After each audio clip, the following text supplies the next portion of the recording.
ಕಡಲೆಬೇಳೆ ಮಸಾಲ ವಡೆ ಹೇಗೆ ಮಾಡೋದು ಅಂತ ನೋಡೋಣ ಬನ್ನಿ. ತುಂಬ ಸುಲಭ ವಿಧಾನದಲ್ಲಿ.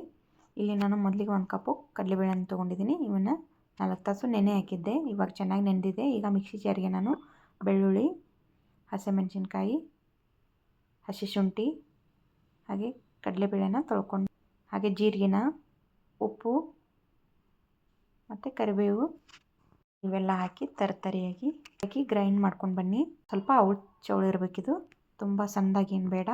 ಈ ರೀತಿ ಮಾಡಿಕೊಂಡ್ರೆ ಸಾಕಾಗುತ್ತೆ.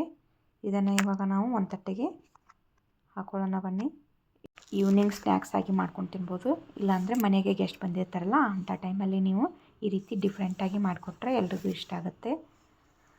ಹಾಗೆ ನಾನಿಲ್ಲಿ ಒಂದು ಬೌಲ್ಗೆ ಸರ್ವ್ ಮಾಡ್ಕೊಂಡಿದ್ದೀನಿ. ಈಗ ಸಣ್ಣದಾಗಿ ಹೆಚ್ಚಿಟ್ಕೊಂಡಿರುವಂಥ ಈರುಳ್ಳಿನ ಹಾಕ್ತಾಯಿದ್ದೀನಿ. ಮತ್ತು ಸಬ್ಬಸಿಗೆ ಸೊಪ್ಪನ್ನು ಅದನ್ನು ಸಣ್ಣದಾಗಿ ಕಟ್ ಮಾಡ್ಕೊಂಡಿದ್ದೆ.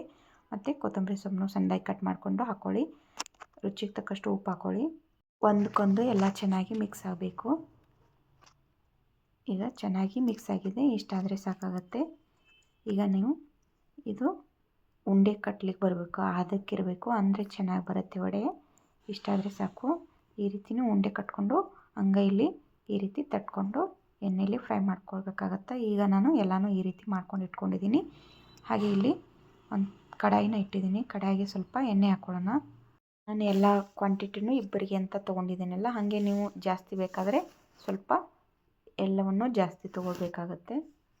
ನಿಧಾನಕ್ಕೆ ಎಣ್ಣೆಲಿ ಹಾಕ್ಕೊಳ್ಳಿ.